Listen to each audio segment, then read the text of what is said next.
மிஸ்கினை இனிமேல் நான் மிஸ் பண்ணவே மாட்டேன்பா அப்படின்னு சொல்லி தயாரிப்பாளர் தானு அவர்கள் ஒரு விஷயத்த சொல்லியிருக்காரு. அதை பற்றி இந்த வீடியோவில் பார்க்கலாம். விஜய் சேதுபதி நடிப்பில் மிஸ்கின் அவரோட இயக்கத்தில் ட்ரெயின் அப்படின்ற ஒரு படத்தோடைய ஷூட்டிங் வந்து பயங்கரமாக மும்முரமாக போயிட்டுருக்கு அப்படின்னு கூட சொல்லணும். ஏன்னா வந்து இந்த காம்போ வந்து இணைய வராங்க அப்படின்னும் போது ஒரு மாதிரி வித்தியாசமாக இருக்குது இந்த காம்போ அப்படின்ற எதிர்பார்ப்பு இருந்துச்சுன்னு சொல்லணும்.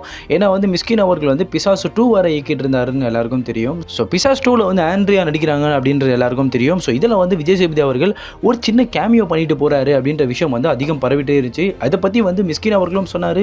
அதே மாதிரி விஜய் சேதுபதி அவர்களும் சொல்லியிருந்தாரு, இந்த மாதிரி நான் வந்து மிஸ்கின் சாரோட படத்தில் அதாவது பிசாஸ் 2ல் வந்து நான் ஒரு கேமியோ பண்ணுறேன்ற விஷயத்தையும் சொல்லியிருந்தாரு.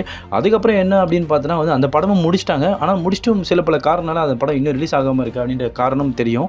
ஸோ இதெல்லாம் தாண்டி பார்த்தோன்னா ஒரு சைடு வந்து ட்ரெயின் ஒரு படம் எடுக்கிறோம், அதாவது நானும் வந்து விஜய் சேதுபதியும் இணைகிறோன்னு சொல்லி ஆஃபீஷியலாகவே அனௌன்ஸ் பண்ணி ஷூட்டிங்லாம் பாஸ் பண்ணி இப்போ ஆல்மோஸ்ட் ஷூட்டிங் பற்றியும் முடிச்சிருக்காங்க. ஸோ இதை பற்றியும் வந்து இப்போ தானு அவர்கள் ஒரு இன்டர்வியூவில் பேசினா தான் வந்து அதிகம் பரவலாக மாறிட்டு இருக்குன்னு கூட சொல்லணும். அதில் என்ன சொல்லியிருக்காரு அப்படின்னு பார்த்தோன்னா கிட்டத்தட்ட வந்து 15 வருஷத்துக்கு முன்னாடியே நானும் மிஸ்கினும் மீட் பண்ணியிருந்தோம்.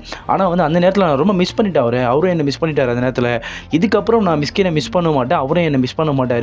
எங்களோட நட்பும் சரி எங்களோட அன்பும் சரி இந்த அளவுக்கு இனிமேல் நீடிச்சுட்டே இருக்கும் அப்படின்ற மாதிரி சொல்லியிருக்காரு.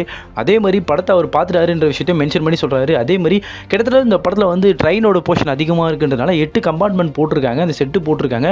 பட் இந்த செட்டெல்லாம் தாண்டி அது ரியலாக இருக்க மாதிரியே வந்து மிஸ்கின் அவர்களுடைய இயக்கம் வந்து அந்த அளவுக்கு பயங்கரமாக இருக்குது. அதே மாதிரி நீங்கள் இந்த படத்தை பார்க்கும்போது வந்து எட்ஜில் இருப்பீங்க, அதாவது சீட்டோட எட்ஜில் இருந்து பார்ப்பீங்க. அந்தளவுக்கு இந்த படம் வந்து அந்தளவுக்கு கிரிப்பிங்காகவும் இருக்குன்ற விஷயத்தை வந்து மென்ஷன் பண்ணி அந்தளவுக்கு ப்ரொடியூசர் அவர்கள் பாராட்டுறதை வந்து பார்க்க முடியுது.